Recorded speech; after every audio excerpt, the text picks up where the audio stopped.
to Reef Beef. Reef Beef. What up, beefers? My name's Ben, and this is Rich Ross. Hi, how you guys doing? I figured I'd let you talk for yourself. That's I'm such a big boy. Yeah. So today's episode on Reef Beef, episode number 8, we have a beef.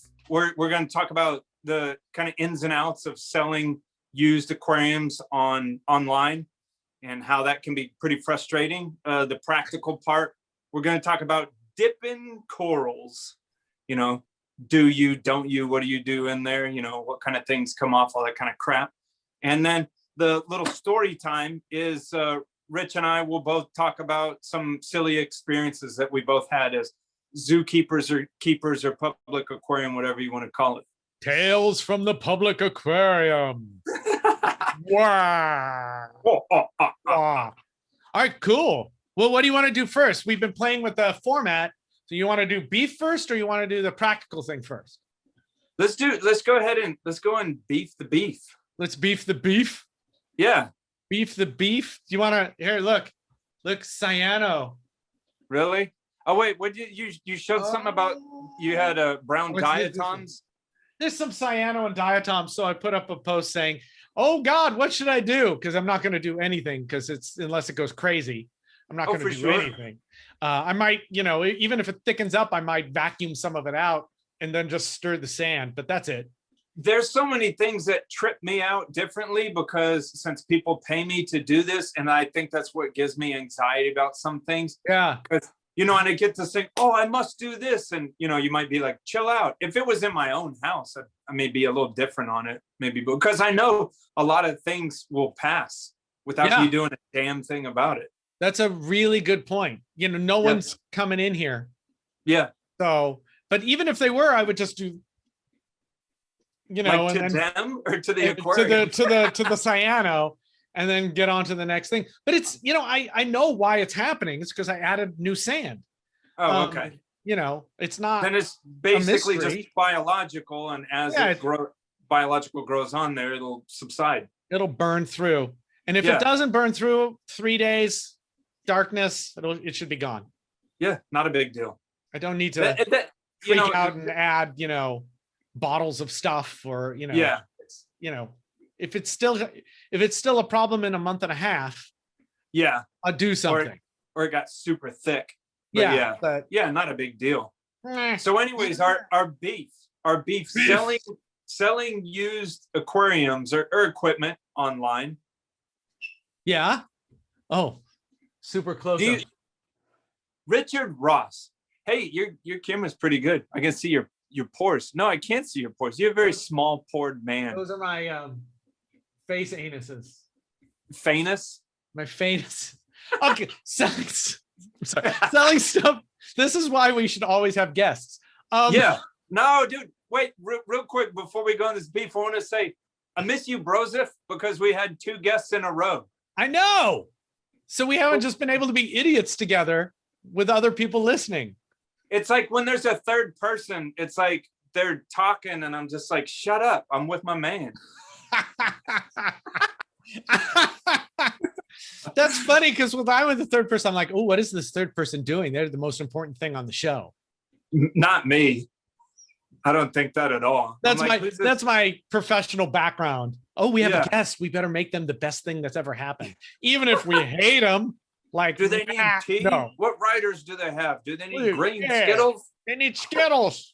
Where are my green Skittles? So, Richard, do you have a whole lot of experience with selling stuff online? Do you ever sell anything online? Not brand new. I'm talking about like used on. I used to sell stuff, you know, used stuff, try to unload it and get rid of it. And I kind of didn't like the hassle of it. So I kind of either keep it now or, you know, every once in a while I'll post at the local club. I've got all this gear. Does anybody need any of this? Yeah. But generally I keep it too long and then nobody cares anymore, you know. And then it gets outmoded or whatever. Does anybody want this PC fixture? You know. Yeah. Does someone want the Skilter 250? No, but somehow, you know, the dual Luminarc 250 watt setups I have. Yeah.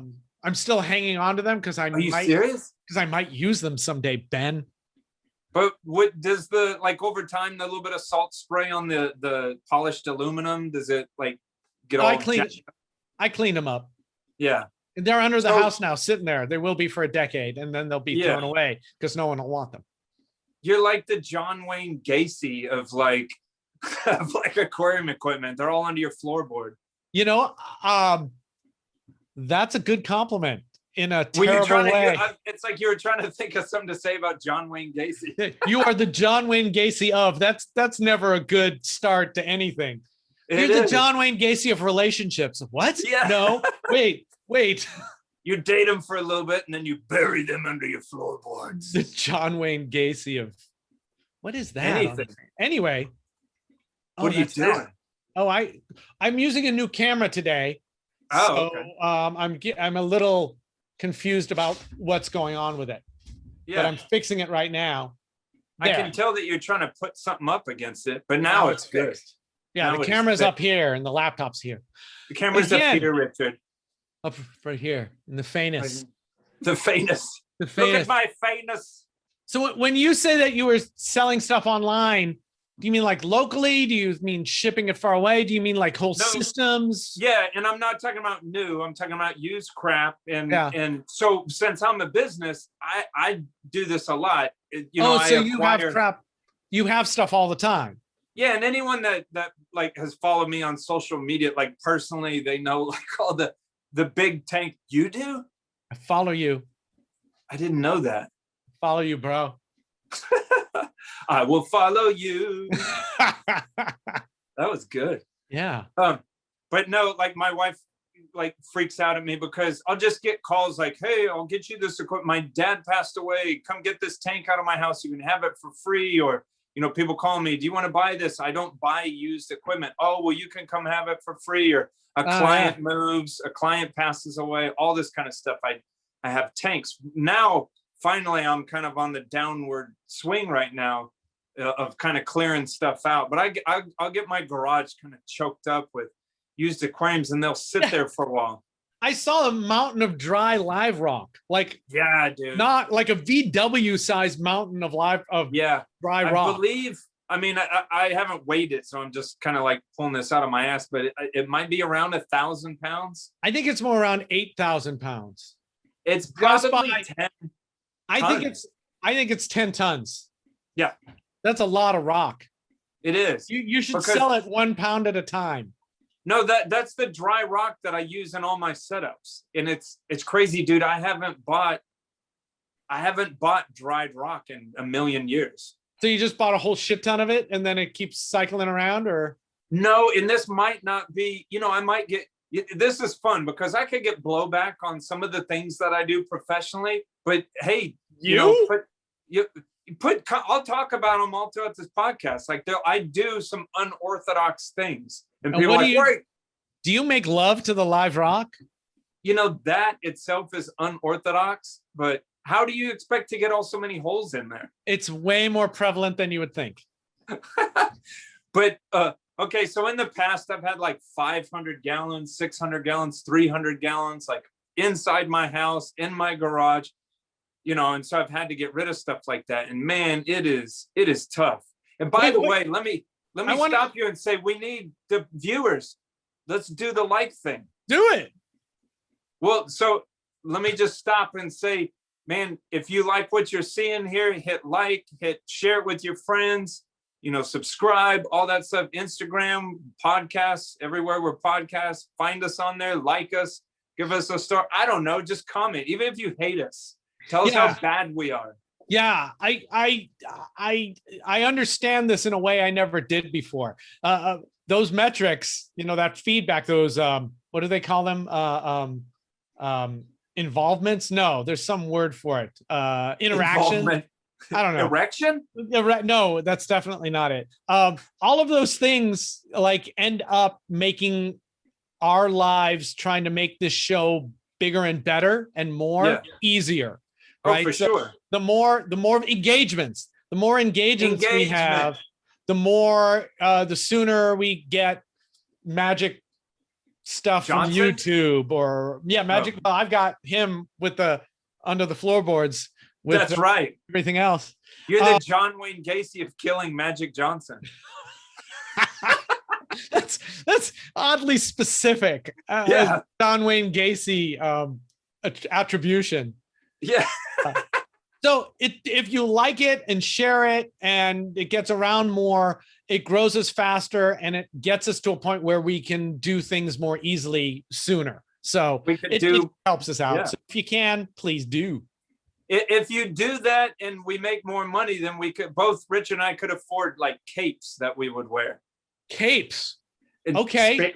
So uniforms at 1,000 subs, we will wear capes. Yeah, I would wear spandex at 2,000. Well, let's start at 1,000 capes. I'm just okay. You go. Then everyone just wants spandex. Man, I don't want to be the John Wayne Gacy of spandex. See, I think now that you said it, we've got to go straight to spandex. When we get 2,000 subscriptions, okay. Ben is wearing spandex. Okay. For a whole episode. Okay. Even the outer underwear. Oh yeah. And full body, we'll have to see everything. Like unitards? That seems to be the promise you've made. Like Nacho Libre or whatever that's called. Libre. Yeah. Nacho.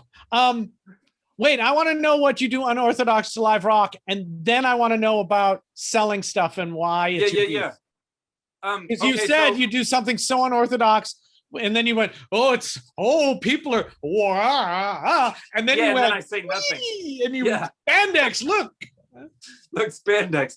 No, so I will take old live rock when I break tanks down. As much as I set up tanks, sometimes I take a tank down for whatever reason. I get the rock.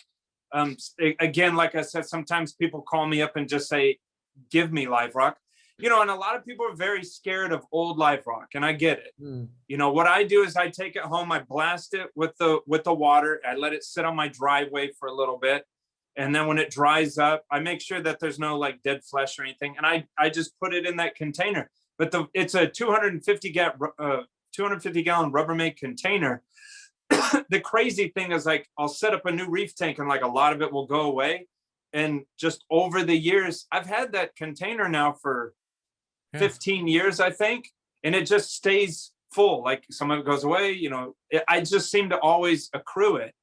But it's a never ending pile. It originally started in 2008 when we had a hurricane and it was filled with nice Indo-Pacific rock, and it all died. In 2008, after that hurricane, is when I made the complete switch of fuck it, I'm doing all dry rock. All dry. Fuck it, I'm doing dry. Fuck it, I'm going in dry. I don't think that's crazy. I don't know. Well, if we're on it, people are weird about live rock. What are they weird about live rock or about rock? They're weird that it's got some magical, horrible John Wayne Gacy stuff in it. Yeah. That there's people buried under its floorboard. Yeah, I don't know. I guess but people freak out online about they think that phosphates are bound up in it and blah blah blah. And yeah, I feel the same way too. Okay, all right. Okay, so we should just throw it away. I've been known in the past to keep substrate too. I don't do that so much anymore because you'll spend a couple hours cleaning the detritus out of it, and it's this isn't worth it. It's much harder to keep. Yeah. But rock, I would assume if it came from a copper quarantine tank, you wouldn't use it. Oh, absolutely not. Man, stuff like that. Live rock, whatever. Who cares? The crazy thing of it is if you're a business, honestly, between selling the rock and then eventually getting some of it back and then this and that, it's been a crazy moneymaker for me because I don't buy dry rock. Yeah. I have not bought dry rock in a decade. Well, that seems super sustainable and awesome to me. Yeah. It's a similar thing that I tend to do with clients when I get with that aren't spending a whole lot on a reef. They just want a very simple reef. They don't know anything about it. You got to remember that the clientele I work with are they're not hobbyists. So they call me, they want something, they don't know anything about it. So you just give it to them. Okay. Yeah, and so but coral wise, I'll cut simple corals out of another client's tank and fill that tank with it. So I mean, I don't know, in this hobby, like the sustainability of being able to, have access to stuff is awesome if you don't have to buy something. That's true. You trip me out with your I happen to look at the camera and I look a little weird. It's not the lighting, brother. That's what I was trying to figure out, but I think this is better. I'm sure Snowman will yell at me for all of this. So what's this awkwardness is fun. You know, when you're not around, he's mean to me. They're mean to me. You Snowman, tell him that Daddy Ben don't put up with that shit. I'll tell him that. I'll tell them that. So we've been talking about how awesome you are and sustainable you are. That's not really beef. What's tell me about selling stuff. What's in your craw? What's in your craw? It's really tough to sell used systems because man, people are gonna get pissed at me like, Ben, so mean. But so generally, when you sell something online like Facebook Marketplace or Craigslist or these places like that, man, you get some fucking dipshits. You get some rejects of the planet. I've had people tell me before, like, I'll mow your lawn for a year for that 300-gallon aquarium. And it's just like, how about cash, brother? How about you mow it? How about you mow it for a year? Then I'll give you the tank. Yeah. No joke. No, just weird stuff. People asking me if I have layaway. I love it. Another thing when people say, I'll give you, such and such cash. And it's like, bitch, what'd you think you were gonna give me? you were gonna give me a credit card? I don't take checks. Like I'm not, I'm not a store. I'm selling this on Craigslist. Yeah, you're gonna give me cash. Yeah, they're like I'll give you 2,000 cash, and it's like, yeah, that's what I was gonna get for you or nothing. Well, and part of the beef one is but I'm very used to this because I do this as a business, because I worked retail and all this. I'm just used to being where the rubber meets the road and where the beginning hobbyist. A lot of times I'm where the very first step off comes from when a person wants to become a hobbyist. So I've dealt with this for a long time. Yeah. But you get people. I think people get intimidated by the price when they go in a store. They want an aquarium, they go in a store and like, damn, that cost a lot. So like, well, I'll get it secondhand, which that freaks me out because first of all, you're a new hobbyist and you don't really know the difference between your ass and a hole in the ground. And then you're buying a bunch of used crap, of which a lot of it's going to be bullshit. I mean, I look at the other ads online as well and see what, not ads, but the other people, just rinky-dink people selling their old used crap. It's complete. It has a skimmer and everything. And it's a skimmer that's like 15 years old. Yeah. And it's on the wrong size tank and this and that. But it's really tough because sometimes you have weird setups where people don't understand. Because so for instance, I have one up there right now where I had I guess a weird tank because it's a steel stand, but for like just a 75-gallon aquarium, like it's way overkill. Yeah. And then so I was like, well, screw it. So I bought a brand new Planet 70 rimless, but the one, because I wanted to see the in and out. Have you seen that thing? Yeah. Where they just drill a hole here. It's called the in and out. I think Two Little Fishies, Julian Sprung kind of brings it in. Yeah. It's got a drain and a little return. Yeah. But I put that on there and, when you add it all together, okay, maybe it's a little stupid between the steel reinforced stand and the fancy Planet tank. I have it around $1,000 and it's just not going anywhere because people are like, what is it again? And why is it so much? And, I don't know if esoteric is the word, but, it's just a very specific, weird getup. And so it can be hard to sell crap like that online, like that too. What are you writing down? I'm writing down the title of the episode. It's called You Are the John Wayne Gacy of Reefing. Yeah. Dude, we got to. Well, selling stuff is always weird, right? People always want. So I don't know, man. I feel fortunate where I'm not in a place where I need to recoup everything that, I've put into it, and I like to help people out and stuff. So there's like these buy nothing groups Yeah. And I give a lot away. I give away a lot of stuff on those groups because it feels like if I'm gonna the work I'm gonna do to sell this thing for $100, it's like It's $100. it's $100, but I'd also rather not do $90 worth of work to sell it. No, that's what I was saying. The thing you're selling for $100 is $100 worth of work. Right. And I don't, so I'd rather try to give it to somebody who can use it or who wants it, or, if I've got gear that people want, I'm happy to let them take it. Cause it's not really doing me much good sitting over there, but yeah, for sure. I know for me personally, man. I'm not doing it anymore. Once I'm done with this yeah? round, I mean, I have a 180, a 70, and a 145, some other stuff. I'm done doing it because it's just, insane. All right, that's a good beef. I completely understand your beef at this point. Let me tell people listen to this about the beef part and I think most people got to know this anyways, but you don't get shit when you're selling your stuff online. You get pennies on the dollar. Yeah, and everybody wants to give you even less. Yeah. So now you got to haggle, which is unpleasant. I could give you a pointer as someone that, that is in sales. Don't give a pointer because this is just a podcast about reefing and maybe how to do it better. Pointers have no place in this show. No, but I'm saying like if you're selling something used. I'm just, wow. It's busting my chop. Did that go over my head? Is your sarcasm filter on? It's not off. I went on a 5-mile hike today. I think I left my brain in the forest. Oh. Okay, what's your tip?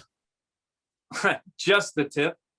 My tip is, this is a general used sales equipment tip, is that if you want $300 for something, ask $400 for it. Yeah. And when you haggle and they want to get you close, hell, maybe you get $400 for it. But, set what you want in your mind, what you want for it, and then go up a little bit, because then that allows someone room to haggle. Then they feel like they got a deal and you get what you want or a little bit more than what you wanted for it. Do you feel in general used equipment is a good way for people to go? No. Not your high-end John Wayne Gacy clients. It scares me that so many people, and man, because I've sold them before. I sold a 650 once of people buying really big tanks used. But part of you, you should never sell something that is leaking. But all I'm saying is like, man, you shouldn't be buying a big old used tank. Because also it's used. You can't come back and say, I want my money back. And it's like, no, dude. My tank is used, the 150. Really? I bought it used. And your tank is quite old. Oh, that's like 18 years old now. So then that takes like 20, 30 years old? No, it was only in use for like 6 or 8 months or something, or at least that's what I was told when I was trying to haggle the guy down to $300. No, I didn't. By the way, he said this much. I went, okay. And he seemed surprised, but it's used. It's been there 18 years and I'm still nervous about it. Yeah, but if it's been there that long. I know, but even because even though it's used and it's been there for so long, I still get a little itchy about it sometimes. Who is the manufacturer? Because I have no clue. Larry. So I didn't care at the time. I just wanted, it was really, I really didn't care because I was looking for the size tank, not anything else. It just had to fit in the spot. That's why it's got 2 overflows, which I wouldn't have wanted. But it needed to fit where it is, and that's all. Yeah. Oh, I know a little one too. Never pick up a big aquarium, used or new or whatever. Never put a big aquarium on a flatbed trailer. Those low to the ground trailers. Yeah. Never do that. Why is that? Well, first of all, it jumps too much and it can crack the bottom. 550-gallon aquarium that I had I was trying to sell it for 3 years. Finally sold it to a dude from Louisiana, and he drove all the way up here, and I helped him load it onto this. I didn't quite know that back then, and plus he's the one that brought the flatbed trailer. It's his problem, not yours. Yeah, and he drove away, and like the next day he sent me it was very weird because he sent me a picture of the entire bottom just shattered, and I'm talking about this was like 3/4 inch or 1 thick inch glass, something like that. He just sends me the picture. And I was like, bummer. Yeah, that's what I said. I said, man, that sucks. Because Yeah. It felt like he was saying, like, Well, this is your fault. he would have loved to have you give him some money back, but it's kind of like, No, you took it away and it was fine. yeah, it's used. Buyer beware. All right, what's a good thing about that people should know? What should a positive thing about selling used stuff? Not a goddamn thing. Perfect. Let's move on to our next segment. What? This week, we are proud to be sponsored by Sicce, the premier maker. Sicce. Can we do Sicce? Sicce. Sicce. Sicce. We love Sicce. Yeah, they make great pumps. You use them more than I do. I've got a pump on order. Yeah. Because I want to try that one we talked about before in another spot for them. The one that the sump pump kind of one. But what is this? Tell me about this one, Ben. This is the ADV. So ADV. So the last show I showed a Syncra, which is their smaller line, and these are the more big dogs. So this is like replaces what we used to use, the Eheim 11 whatever. Yeah, but also like if you use those old Supreme mag drives to really put, if you're like a utility pump, this is what I got this one for. This one's 2,700 gallons an hour. It's got this cool. I never have to buy a mag drive again. Which is good because those, I don't know, we could go into that, but these are much better. I like everything I've seen from these guys so far. It's cool too. This volute, you just pop this clip off. There's no screws. And then what comes off when you do that? Yeah, you just twist it. And then that whole volute comes off? Yeah. That's hip. So you just keep a spare impeller and a spare volute, and if something goes wrong, clickety clack, and you're done. Yep. Look, bam. Bam. No screws.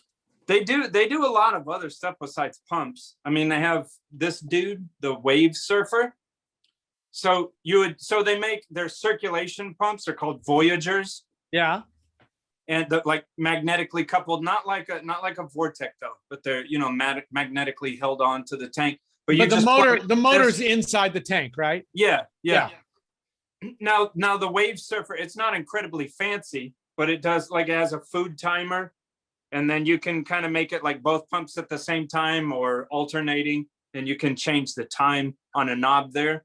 But it'll give you some good back and forth action. Oh, that's great. And you can hook 2 pumps up to it? Yeah, two pumps. That's great. Because if you don't want to go all in on automation, which I recommend you don't do until you have some experience under your belt, because why would you want to struggle learning automation and how to keep your reef animals alive at the same time? Yeah. You're just asking for a problem. Something like that is a great way to get some control over your water motion without having to invest in a full control ecosystem. Yeah, absolutely. Yeah, it's great. So Sicce, we love you. We love Sicce. But so all the products and all the companies we're going to be talking about that advertise with us, we have to have some kind of experience with. So I know a couple that are in the pipeline that we're going to be advertising soon. There was a company that wanted to advertise with us, and we said, well, we're going to have to order stuff from you and try it before. And so I think that's really cool. But these guys, Sicce, Ben has been all up in my grill about Sicce for years. So I'm thrilled to have this relationship with them. I mean, I have the Sicce because of you. And I have another one that's in a box that I haven't used yet. Ben, well, you just say Sicce. A Sicce. Sicce. Ben, what should we have for dinner tonight? A Sicce. Sicce. You got to do that. I don't even know what that means in Italy. It might be like. It's total cultural appropriation, what we're doing right now. Sicce. It is, right? Yeah. I don't even know. Sicce. Sicce. But I like their stuff. I've been seeing them at trade shows for a long time, talking to them. Great stuff. There's a bump. The Reef Beef stamp of approval. What? I'm going to turn on another light real quick. Watch this. Hey, Alexa, turn on focus light. Where's it go? Oh, Oh, see, that color's a little better now. That's what was hey, you wrong. got your glasses on. Yeah. Look, I'm wearing glasses now. Don't show your wife that. She'll think I'm another dude. She'll cheat on me. No, she wants you to wear those because you look like me when you wear them. Yeah. She sent me a note and then you. Yeah, that was awkward. Except, oh, look at my glasses right now. This side. They got sparkles. Do you know these glasses cost me $5? Sparkles. You don't have any sparkles. Get some sparkles on your glasses, Ben. Inside of them? I don't have sparkles. You don't see the sparkles? Can you see my sparkles? I know, but I'm saying I don't have sparkles, but I'm wearing $5 glasses because I'm in the aquarium industry and that's all I can afford. $5,000 sparkle glasses. I know. It's Baller. because you're in the because you're in the juggling industry and they're Hell all yeah. loaded. Ain't nothing cheap there. Money flow, money. Fucking deep pocket jugglers. Boom. Hey, you want to get to the practical? Yeah. Practical. Practical. Does whatever a practical. Practical is such a dumb name for this. If you have a suggestion, what is it? What should we call it? If you have a suggestion for another better dumb name, or even just a better name, please put it down in the comments, which we said we never read, but we're lying. We're reading them. I've been looking at them. Have you been reading them or just looking at them? No, I haven't. I've liked a few, and then there was a few that were super weird, so I just left them alone. I didn't know if it was like John Wayne Gacy protege. So it's a good assumption. If they're I know is no one's called me a Nazi yet. It's coming. I'm not sure if I'm like happy about that or disappointed. Yeah, yeah. We want reviews where they call us Nazis. Yeah. Right, because then that'll hit an algorithm and it'll be exciting. And they can use it like a pun, like "do not see this." Oh wow, puns! You hate puns. I pissed you off. So angry right now. I'm sorry, baby. I might be smiling, but inside I'm all John Wayne Gacy. I'm sorry, Kevin Nealon, baby. So if you've got a better idea than calling this segment practicals, put it in the comments and maybe you'll win a prize. Yeah, what's the prize? A date with you. A clammy handshake? Yeah. Yeah. With a signature and a photo of the clammy handshake. Yeah. Not even a real clammy handshake, just like a picture of a clammy handshake. The picture of a clammy handshake. Wow, you know what clammy sound reminds me of? What? Dipping corals. Tridacna corals? Dipping corals. Oh, nice segue. Did you see that? That you just nice. Freaking ran over and didn't realize I was doing a segue? Yeah, it was crafty. And then my kids are screaming for their mother. I love it. Yeah, mine are not screaming. No one's screaming in my house today. But you wanted to talk about dipping corals because you thought dipping's important? I thought or is that something you don't ever do and you just thought, hey, we should talk about it? I do it, but I'm not going to claim that I'm like a coral dipping expert. You know, even what's the popular one? Bay Oxide? No, Bay Oxide's a company that makes GFO. What's the Roundup or whatever? Am I getting that wrong? Come on, dude. Huh? Bayer. That's right. The Nazis. That's a German company, right? So everything from Germany is Nazis. They are now. If anybody listening is a lawyer and would like to protect us from lawsuits from Nazi Bayer, please say so in the comments. From pissed off German reef keepers. Bayer. So most of my heritage is German. Sorry. I feel like I can say it. So since this is Reef Beef where we don't bullshit about stuff, you don't dip all the time, right? Do you want me to not bullshit? That's up to you. Do your clients want to know you just kind of phone it in sometimes instead of doing the real job? Well, no, because here's some used live rock and some corals that are infested with scum. Yeah. And here's a picture of John Wayne Gacy. The live rock in your tank has been used 10 times. To kill people like John Wayne Gacy. Yes. This live rock came out from under my floorboards. Okay, since you're a big baby, I don't dip all the time. Yeah. But I also know that I got stuff in my tank already. But I also know my hair is freaking crazy. Ain't nobody give a shit about your hair. In a hat. I know what I have in my tank, and I know what people generally have around me. or when I'm getting corals from them or from a store or online. Usually I only buy from people I kind of trust, but I expect that I will have to treat my tank from red bugs from time to time. I expect that I still have some vestige of aqua-weeding flatworms in my tank, although it seems to be really low right now. And part of me, and some people are going to hate this, but unless you are committed to being super rigorous about your quarantine, I think you can, I'm always going to suggest that you quarantine, but I'm also going to suggest that once you've got some stuff under your belt and you know the risk you're taking, if you don't quarantine, you don't quarantine. But you got to know the risk you're taking. It's when people don't quarantine and they go, and it's like, well, you didn't quarantine. Yeah. It's like you're like Russian roulette. Like it's all fine until you hit the chamber. I quarantined hardcore for a few years. I really did. And wait, did you feel like maybe the squeeze one with the juice? Yeah, the squeeze is not worth the juice after 3 years of being really rigorous about quarantining and then getting infections of aqua-weeding flatworms anyway. It was like, okay, I mean, I think at a bare minimum, just a little, like a 1 minute freshwater swish. I mean, that's not hard. Depends on the coral. I won't do that to an acro. Okay, piss it off too much. Yeah, acros sometimes in freshwater get really upset, so I tend not to do that. But if it's the two little fishies revive. Yeah, like I'll use revive. I usually do. I have it on hand because sometimes I dip. When I pull corals out, I dip. Kind of smells like floor cleaner. It is. Shh. Julian will stab you. He's pouring Fabulosa in containers. We like pull back the curtain. Julian's like, hey. No, it does. It smells pretty good. And it doesn't seem to really piss off the corals all that much at all. So I like it.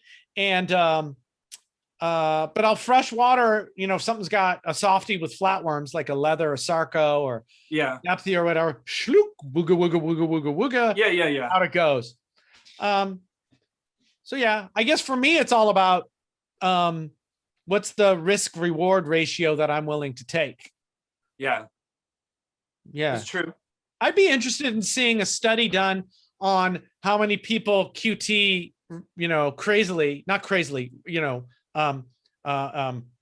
emphatically.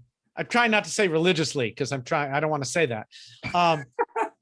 Who are really strict quarantine people and the incidence of infections that they get. Yeah, because, and I will say too, as a professional, I mean, that you should do a little dip of the coral. Fish wise, man, you really should quarantine because you can just bomb out your whole tank easily with it. But it's like, it is a lot of work. And I think if a lot of people aren't, what we say online, but it's like, are you really though? What's that meme with Thor where it's like, but are you really? Is it really? I think it's John Wayne Gacy and not Thor. Are you really? Right. He was dressed up like a clown at a kid's party. I'm going to eat you. No, he didn't eat people. He just killed them. Yeah, eating people was Ed Gein. No, Ed Gein didn't eat people. It was Dahmer. Who? Yeah, Dahmer. Jeffrey Dahmer. Know your psychos. Know your psychos. Don't want to get them wrong. Yeah. Quarantining fish is a really interesting one because I think I see a bunch of people doing it badly and then animals suffer. I would really, really like it if the industry got together and decided, let's try to sell the healthiest animals and they were quarantined at their store beforehand. It would make everything more expensive, but I think that's. And I get it too, because I've known wholesalers that said they were doing that, weren't really doing that, or did it for a while. And the same thing as you were like, Jesus Christ, this is a lot of work. Yeah. Oh no, I should clarify. I never take something and go, oh, bloop into the tank. That never happens. Well, fish wise, right? Even fish wise or coral wise, nothing just arrives and in it goes.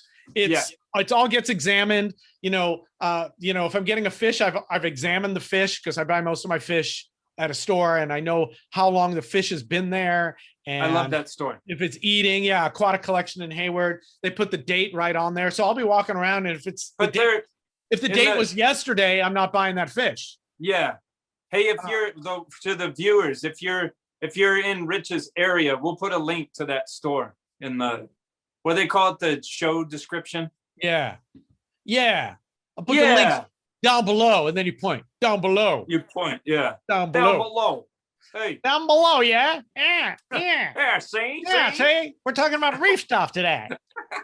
There's links for you. So I'll look at the fish, and then, if it's a mail order fish, usually I know where it's coming from. So I know if it's been QT'd or if it's eating. But even when it comes, I'll put it in a glass or something I can see sideways, and I'll take a good look at the fish before it goes anywhere, because if it's got anything obvious, I want to do something about that. And all the corals will get a look, and I usually remove them from whatever substrate they've come on anyway. So I'll take a look, and if I see anything weird, I'll dip it then. But I'm usually doing a visual check before. Yeah, but that's a big thing, and I would imagine that a fair amount of our viewership are I would imagine at this point that most of our viewership is at a higher level aquarist. Maybe I would love it for some lower level aquarists eventually to be attracted to our podcast if they're not. Call it less experienced rather than lower level, because you're making it sound like a subcontinent class system. Yeah, no. Troglodyte. No, for sure. Less experience. But so that's the thing. When you buy an acro and you looked at it in the store, like, oh, cool. And then you get it home. Don't put the frag plug in your tank. Like, try to gingerly break it off of there and just get the coral in there. Or just cut it off and then try to grow another piece out of that. Or just throw a brick at it. Just throw a brick at it. That's another name for this episode. Yeah. And it's also interesting to point out, I think, that the difference between an experienced person and a non-experienced person, when you're learning anything, you learn all of these rules, right? All the rules that you should follow. And then as you get experienced, you realize that there are rules of thumb, and that there are reasons, good and bad and practical and not practical, to break those rules of thumb. So that is kind of funny. In the beginning, you do none of them because you don't know them. And then you're told to do all these things, and you do it all rigorously. And then they dissolve away, and you do some of them or a few of them, or, as the squeeze produces less and less juice. Yeah. Stop the squeeze. Yeah. That means. Yeah. I mean, I like the idea of, I think most of the time, a lot of this stuff should be done at a different level than the hobbyist. Because expecting, it's so weird when we talk about the hobby and we want to grow it and should grow and we should be growing it. It's like, you're never going to grow the hobby if you're telling somebody, hey, this 30-gallon tank you set up, you need another one that you're only going to use sometimes. Do you know what the funny thing is? What you just said, like, I don't know if I'm and again, put comments, like, throw tomatoes at me if you think this. I don't know if I give a shit about growing the hobby. The hobby is what it is. Like, why do you got to force? I don't get it. Because people want more business, and they have the idea that a growing hobby brings more business in. But the problem is, it's like when I was working in trade shows, and we would try to get leads for the company we were performing for, right? We could get 10,000 leads, but if they weren't qualified, who cares, right? So it's kind of like if you bring someone into the hobby who's new and they're in it for 18 months and then they leave, it's such a fleeting bump of goodness for the hobby. Whereas if you bring people in a sustainable way that's going to keep them over time, that seems to be better, in my opinion. I don't want quick growth. I want good growth over time. So I spent a little more than a decade in retail in like 6 different stores all across from Dallas all the way to Houston. From Dallas to Houston. Yeah. I know I should have said like from San Francisco to Maine. I never left Texas. Yeah, we know. No, but so a lot of experience in a lot of different stores. But the thing, so what you said kind of parallel to this. So I always had bosses that just wanted, oh, you didn't sell this off the counter, you didn't sell that. But I was a real like back to basics person. Like any problem you had could probably just fix with good maintenance and water changes. But the bosses, you know, you come in, you have a problem to the store, it's like, we got a bottle of shit to fix it. And I completely don't agree with that. But so what you were saying, so like, it was always good for me as a salesman to just tell someone the truth, whether like at the moment it made me money or not. Yeah. But we always kept those clients for years and years. Yeah. Because they trusted me so much because I didn't bullshit them. Right. Versus some dumbass comes in and, well, let me not say dumbass because they just don't know. And you go take their money and sell them shit they don't need. And then they're like, screw that place. And they never come back. And like, well, I got their money. Yeah, but they'll never be back again. And meanwhile, I've made more money from them for a 5-year relationship of just giving them the right, you know, that kind of thing. I agree 73%. Oh man, how could I get that higher? Those are rookie numbers. Just by asking. 90, can I get 90, it higher? 94%. You can't go like above 100%. For you? No. 110% pure adrenaline. No. Yeah, you know, I want to grow. I'd like the hobby to be around forever, but I don't want it to be built on a foundation that's weak. And I think selling people products ends up, I mean, it's fine to have kind of recipes at the very, very beginning to get people going, but you also kind of got to tell them there's more than a recipe coming up. This is, you know, you either hire Ben or learn it yourself, because you can't basically, you're not going to be successful if you don't figure out how to do it. Oh, but before I forget, I do want to point out something that I think is really important about quarantine. If I get an animal that needs to be quarantined, I can set up a tank for quarantine immediately. Yeah. You know, I have the capacity for it. If I decide to, I've got any of these 4 tanks can be isolated and become a quarantine tank. Yeah. I've got a bunch of tanks outside. I've got pumps and stuff, apparently, because I never sell anything. I've got everything I need to set up a QT right now. You know, and I would take rock out of that tank, take water out of that system. Boom, it's an instant quarantine tank. So, we're not just saying quarantine is stupid. We're saying you better be prepared if you need it to do it. Yeah. If you are going to roll the dice and not quarantine. Yeah. Absolutely. Yeah. Okay. I was feeling guilty about something. I was about to stop you anyways, because I started thinking we were talking about growing the hobby. And I was like, this doesn't have dick to do with anything we're talking about. It's hilarious because as soon as you brought it up, I was thinking that. Really? Which is so bad because I'm like, squirrel. Yeah, no, I think that's kind of the joy. I kind of like I'm noticing that we got off track. That means we're fucked. We are so fucked. It is really fun to watch you squirrel and go, I guess we're going to talk about that now. Yeah, but now I'm like, wait, Richard, we're off track. We're off track. What else is there to say about quarantine?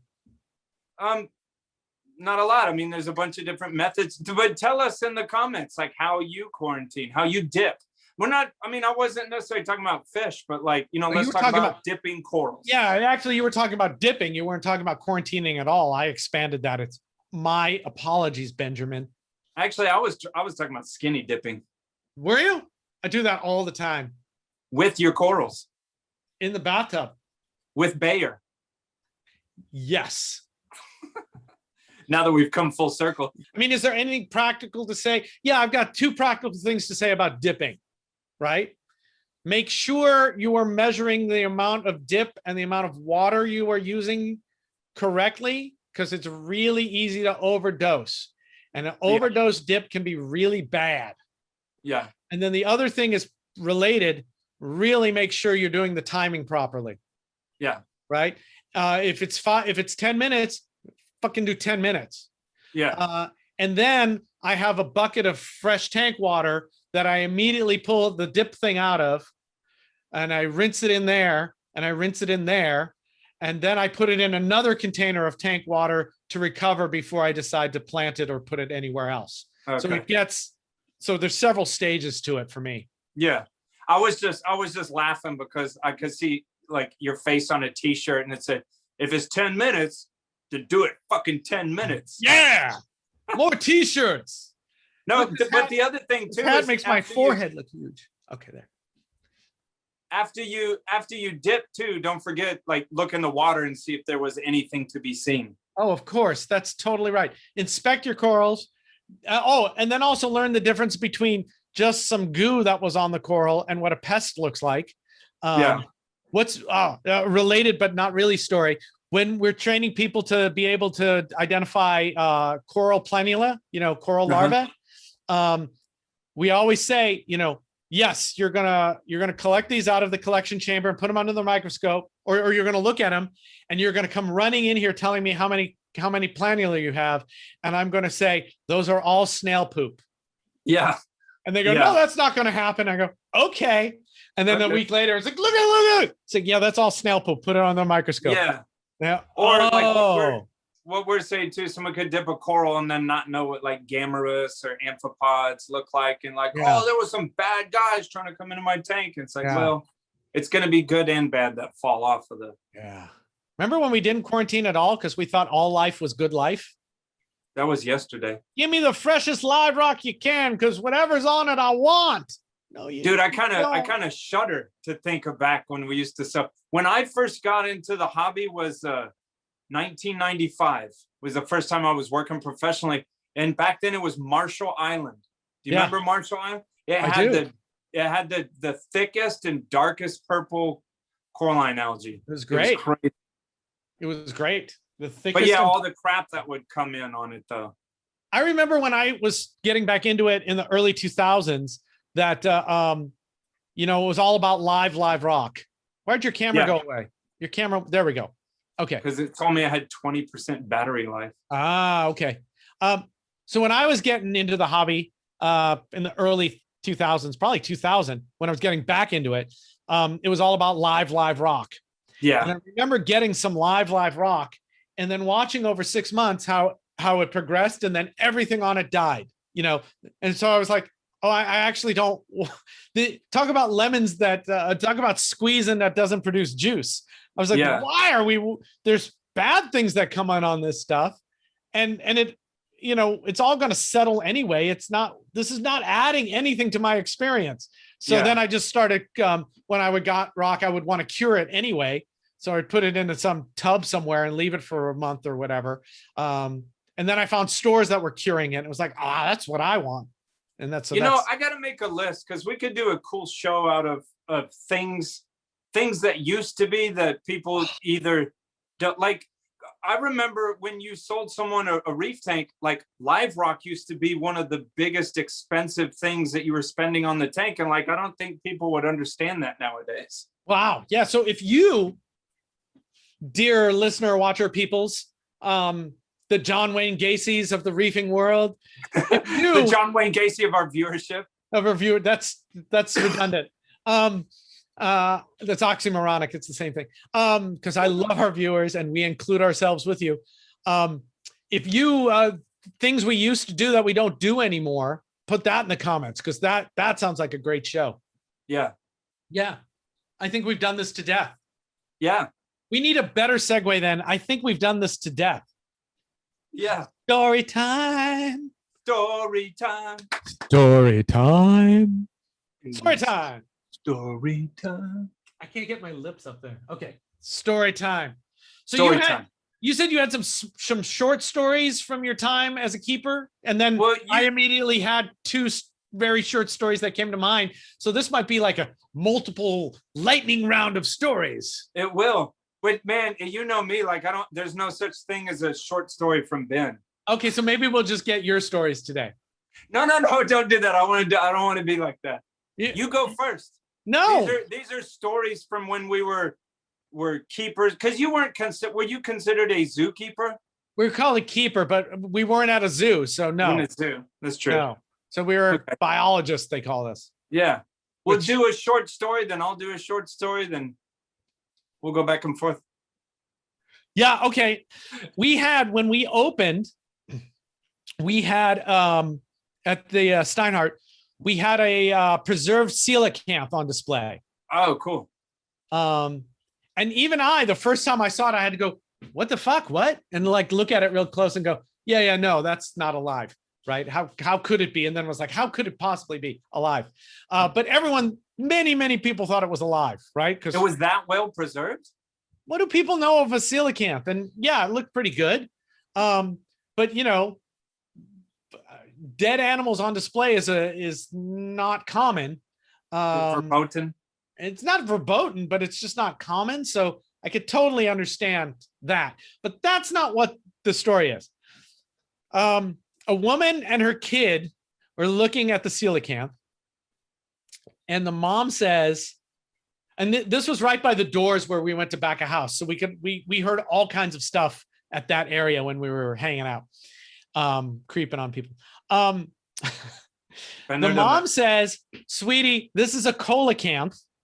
Oh, this is a coelacanth,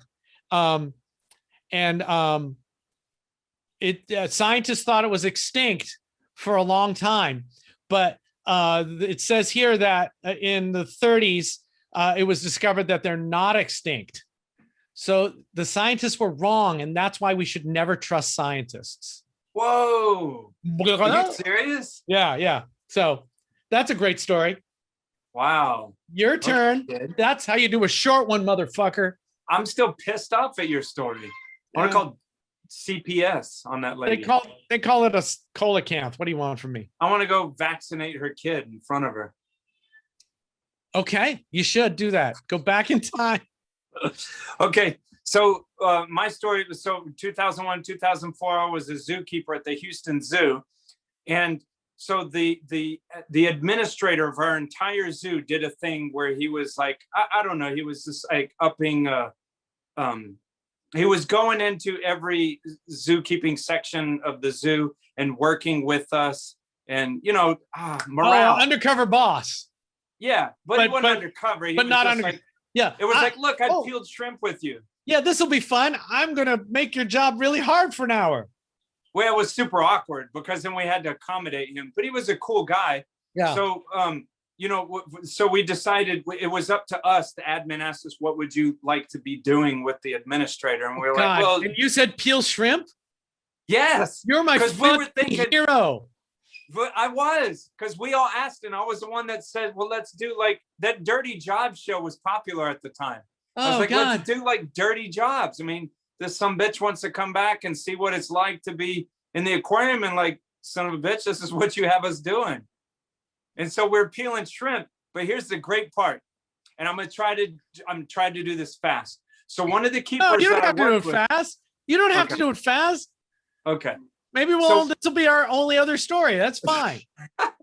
So one of the keepers I worked with was a born again Christian lady, and we were I think I remember the name of this animal, right? We had on display at the zoo a thing called a hyrax. Yeah, that's an animal. It's like a little chinchilla thing. Yeah, but they're like at one point they were related to elephants, like on the and they branched off. So she saw that display, and first of all, it's a kind of odd place for a born again to be working, but she saw the display and it pissed her off. She wrote, as an employee of the zoo, she wrote this long letter to the admin and sent it in. And she used to tell us how she was pissed off because she told us how she wrote it and was talking about evolution and saying, evolution is a farce and blah, blah, blah. And this thing isn't related to elephants, and that's blasphemy. And she was mad because they never responded back. So we didn't do this on purpose. It just so happened that we had her peeling shrimp with him. Oh, no. Yes. Hold on. This is the best damn story. Holy fuckballs. She's peeling shrimp with it because we never thought like, hey, she's going to say something. And we're all standing around because it was funny and we were, talking with him. She's peeling shrimp, and she took that moment to say, said, I wrote you guys a letter talking about the hyrax and evolution, and I'll have you know, like I am, I was born again, blah, blah, blah. And she straight up looked him in the eye. He was listening to her like, oh my God, this lady, excuse me. And she looked him right in the eye and she goes, you're going to hell, right? And he quietly takes off his gloves and he turns to our senior and he goes, I appreciate all y'all's time. And I wish you, blah, blah, blah. And he just walked right out. But and we were so like a needle could drop because the rest of us keepers were sitting there like. And so how long did it take for her to get promoted? When I first started working for the zoo, we were owned by the city. And while I worked there was this thing where a private company bought us and they did this slow transition to a private company. So these city employees, had been working towards their time to get a retirement. Yeah. And so they got a choice to peel off and just choose a city job. And she was never doing it for the love of like aquarium animals. It was just a city job. So she peeled off and went to go work like at the Planned Parenthood clinic. Yeah. Imagine. Yeah. She was like, why do I keep ending up in these places? She was working in the boiler room at the I'll never forget that, dude. She told her boss's boss that he was going to hell. That's awesome. And he just went, thank you for your time, and left. Yep. Class. And he was supposed to have like 30 more minutes with us because I was going to have him gravel back. That's freaking fantastic. I think we're done. I don't think we have any other stories. I think we do not want to dilute the deliciousness of that. Don't dilute deliciousness. Yeah. Don't tell your boss's boss he's going to hell. Or maybe I have it wrong. Maybe do it. Maybe tell him whatever the hell you want to tell him and see what happens. Maybe that's a better way to live. If you don't like your job, or if you do like it, maybe it's just a better way to be. Just say what you think. Be authentic. Be authentic. Yo. Yeah. It's the end of the show. It's the end of the show, man. Yeah. What do we do for the end of the show? We say thank you to the beefers. We say thank you to Snowman. Thank you, Snowman. We ask people nicely if they would please share and like and review our show because it helps us reach a new tier of awesomeness in production values. Hey, the last show that we had with Mark Callahan, man, I was checking the socials and a lot of people shared. It was awesome. Yeah, excellent. It is good. If you want to see more of these and higher quality of these, please pass the good word. The good word. Because that lets us get sponsors, and sponsors pay for stuff that make it better, like Snowman. Yeah. Do you want to build a snowman? He ain't cheap, man. They ain't cheap, man. I'm so not good at calling Snowman they. I'm trying to be better. At that. Yeah, that's what are Snowman's preferred pronouns? They, them. Them. Have you seen our webpage, the Reef Beef webpage? Yeah, Snowman made it. Yeah, look at Snowman's bio. Have you seen everything that has to do with us? Snowman made it. But you haven't, because you would know what the pronouns were. Oh, are you serious? Yeah. I guess I haven't. I'm a bad fan of my own product.